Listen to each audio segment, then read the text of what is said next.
అందరికీ నమస్తే. మీరు చూస్తున్నారు కదా లోకల్ బాడీ ఎలక్షన్స్ సంబంధించింది రిజర్వేషన్స్ గొడవలు ఇది అవుతుందా కాదా, అసలు లీగల్ బాడీ లేనిది దీనిలో అసలు సాధ్యమా అసాధ్యమా, ఇట్లాంటివన్నీ నడుస్తున్నాక ఇదంతా అధిష్టానం మీదకే దోషేస్తున్నారు. అధిష్టానమే ఈ కులగణన అని వాళ్ళు దేశవ్యాప్తంగా ఏదో చేయించాలనే ప్రయత్నంతోన ఈ కులగణన తీసుకొచ్చిండ్రు. ఫైనల్ గా ఇది వచ్చి వీళ్ళ మెడ చుట్టుకున్నది. ఇందులో రేవంత్ రెడ్డి తప్పించుకుంటున్నారట. ఎందుకు రేవంత్ రెడ్డి తప్పించుకుంటున్నారంట అంటే నిజానికి కూడా రేవంత్ రెడ్డి చాలాసార్లు చెప్పిండు ఆ విషయాన్ని. రాహుల్ గాంధీ ఆదేశాల మేరకే మేము చేసినాం, రాహుల్ గాంధీ ఆదేశాలను మేము నిలబెట్టినాం, రాహుల్ గాంధీ ఏం చెప్పిండో అది చేసినాం అని చాలాసార్లు రేవంత్ రెడ్డి నర్మగర్భంగా ఏం కాదు ఓపెన్గానే మాట్లాడింది ఆ విషయాల్లో. ఇప్పుడు ఇంత కంపకంప అయింది కదా, ఈ కంపకంప అయిన తర్వాత కూడా ఆయన పార్టీకి సంబంధించిన కొద్దిమంది పెద్దలతో అదే విషయాలు మాట్లాడుతున్నారంట. నిజంగా సిచ్యువేషన్ కూడా అట్లే కనిపిస్తుంది. మినిస్టర్స్ అంతా సైలెంట్ అయిపోయారు. మినిస్టర్స్ ఈవెన్ బీసీ మినిస్టర్స్ కూడా ఎవరు మాట్లాడతలేరు ఈ విషయంలో. అసలు ఇప్పుడు రిస్క్లోకి వచ్చింది ప్రభుత్వం. రిస్క్లోకి ఎందుకు వచ్చిందంటే ఇప్పుడు బాయిలో దుంకిన తర్వాత మునగకుండా కాలు చేతులు ఆడకపోతే మునుగుతాయి, బయటికి రావాలంటేనేమో తిప్పలు. ఈ రెండు జరుగుతున్నాయి ప్రభుత్వానికి. ఈ అంశం మీద మాట్లాడదాం. సబ్స్క్రైబ్ చేసుకున్న వాళ్ళు కిందనే ఉన్న సబ్స్క్రైబ్ బటన్ కూడా నొక్కండి. నిజంగా దేశంలో ఎక్కడ చేయలేదు కులగణన, మనం మాత్రమే చేసినాం అని ఈ ప్రభుత్వం చాలా గొప్పగా చెప్పుకున్నది. రాహుల్ గాంధీ ఆదేశాల మేరకే అని చెప్పారు. ఫస్ట్ నుంచి కూడా రేవంత్ రెడ్డి గారు మంచి లైన్లో ఉన్నారు. ఆయన లైన్ ఒకటే, రాహుల్ గాంధీ అని చెప్పేసి రాహుల్ గాంధీ అని ఎక్కువ దీనిలో కలుపుతూ వచ్చిండు. సరే మధ్యలో క్రెడిట్ వచ్చినప్పుడు రేవంత్ సర్కారే చేసింది అని కొద్దిమంది మంత్రులు రేవంత్ రెడ్డి మీద నూకే ప్రయత్నం చేసిండ్రు. రేవంత్ సర్కారే చేసినా అఫీషియల్గా అది రాహుల్ గాంధీ ఆదేశాల మేరకే చేసినాం అనేది ఆయన ఎక్కువసార్లు బయటికి చెప్పుకున్నారు.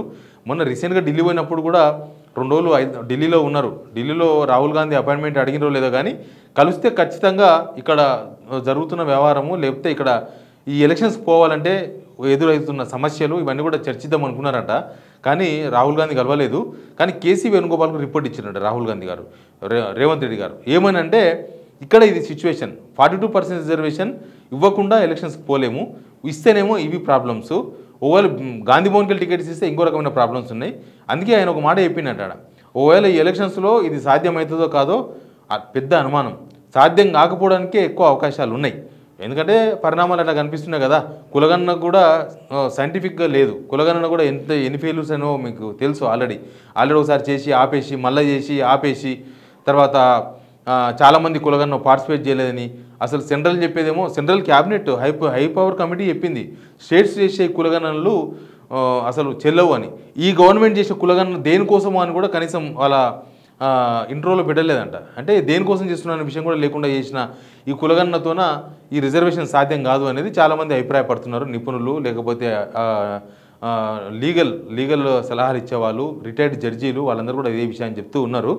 కాబట్టి ఇప్పుడు ఏంటంటే రేపు నాడు రిజల్ట్ ఎడపడం అవుతుంది. ఆ రిజల్ట్ వస్తే మాత్రం మీరు అనవసరంగా నా మీద బడనేసి నేనేదో ఫెయిల్ అయినానని చెప్పి నా కుర్చీని గుంజే ప్రయత్నం చేయొద్దు. ఇది ప్రాబ్లం మనది కాదు, ఇదంతా హైకమాండ్ ఆదేశాల మేరకు మాత్రమే ఇదంతా చేసినామని. నిజానికి మినిస్టర్స్ కూడా అట్లే వ్యవహరిస్తున్నారు. మినిస్టర్స్ కూడా మాకేం సంబంధం, మాకేం తెలియదు, ఇదంతా రేవంత్ రెడ్డి మీదకి నూకే ప్రయత్నం చేస్తున్నారు. అంటే రేవంత్ రెడ్డి దీనికి బాధ్యుడు అని.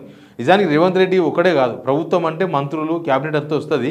కానీ మినిస్టర్స్ అందరూ మాకేం తెలియదు అన్నట్టుగా, మాకు సంబంధం లేదని ఇష్యూ అన్నట్టుగా ఇది చెప్పుకునేటప్పుడేమో పెద్దగా చెప్పుకున్నారు. ఇప్పుడు మహారాష్ట్రలో చెప్పుకున్నారు. మహారాష్ట్ర ఎలక్షన్స్ అప్పుడు తెలంగాణలో మామూలుగా కాదు బీభత్సంగా కులగణన చేసినాం, అసలు దేశానికి ఇది ఒక రోల్ మోడల్, దేశంలో మొత్తం ఇదే కులగణన చేస్తాం మేము అధికారంలోకి వస్తే అని రాహుల్ గాంధీ చెప్పుకున్నారు. తర్వాత రేవంత్ రెడ్డి చెప్పుకున్నారు వాళ్ళ ఆదేశాల మేరకే.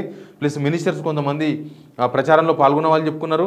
ఇంకా ఢిల్లీలో వేరే రాష్ట్రాలకు సంబంధించిన బీసీ లీడర్ల సమావేశం ఏర్పాటు చేస్తే మన PCC chief, Congress PCC chief Mahesh Kumar Goud గారు పోయి ఆడ అందరికీ క్లాస్ ఇచ్చేసిండు ఒకరోజు మొత్తం.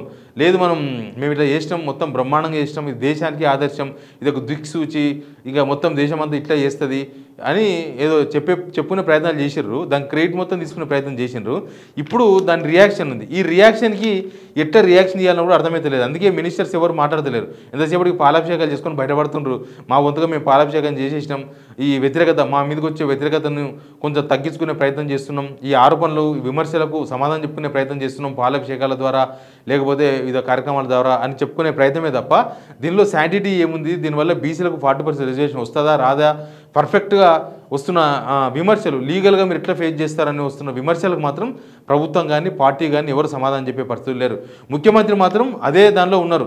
నిజానికి కూడా ఇప్పుడు మొన్న మల్లికార్జున ఖర్గే వచ్చినప్పుడు లేకపోతే అంతకుముందు దీని మీద ఇష్యూ వచ్చినప్పుడు బీఆర్ఎస్ గవర్నమెంట్ అన్ని జెడ్పీ చైర్మన్లను కొట్టేసింది.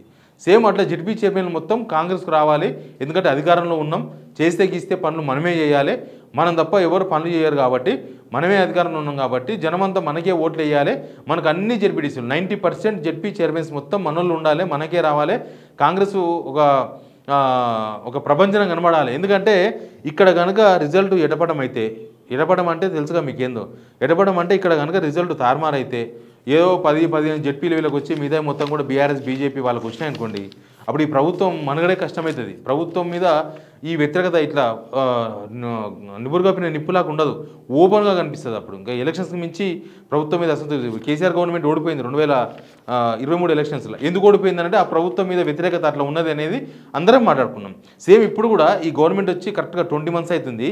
ఈ 20 monthsలో ఇంకొక నెల ఎలక్షన్ జరిగితే ఇంకొక నెక్స్ట్ మంత్ జరగవచ్చేమో. ఈ ప్రభుత్వం ఎట్లా నిర్వహిస్తుందో చెప్పలేము, నిర్వహిస్తుందా లేదని కూడా కొద్దిగా డౌట్ అనిపిస్తుంది. వాళ్ళు ఎలక్షన్ పెడితే 21 monthsకి ఇది ఒక రిఫరెండం అయిపోతుంది. 21 నెలల పాలనకు ఈ ఎలక్షన్స్ ఒక రిఫరెండం లాగా అనిపిస్తున్నాయి.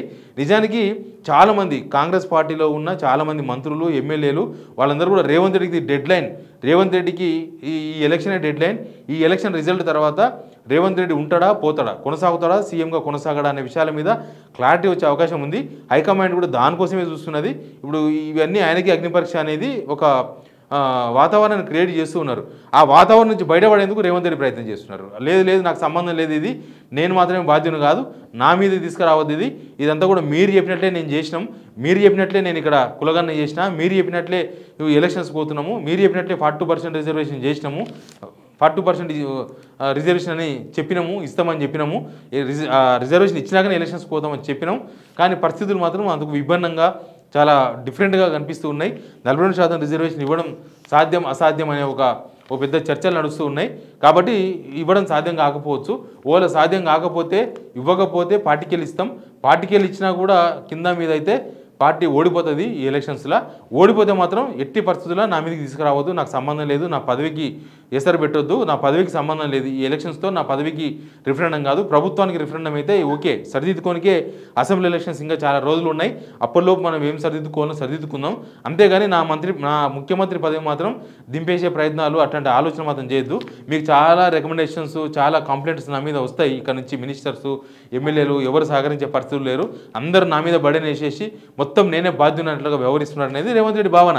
ఆయన చాలామంది తన సన్నిహితులకు కానీ, ఢిల్లీలో కలిసిన వాళ్ళకి కానీ, తర్వాత కేసీ వేణుగోపాల్ లాంటి పార్టీ పెద్దలకు కానీ అందరికి చెప్తున్న విషయం అదే, ఈ ఎలక్షన్స్ను నా సీఎం పీఠానికి ముడిపెట్టొద్దు. ఇక్కడ చాలా పీఠముడులు ఉన్నాయి ఎలక్షన్స్ విషయంలో. ఇక్కడ రిజల్ట్ కింద మీద అయితే కూడా దానికి చాలా కారణాలు ఉంటాయి.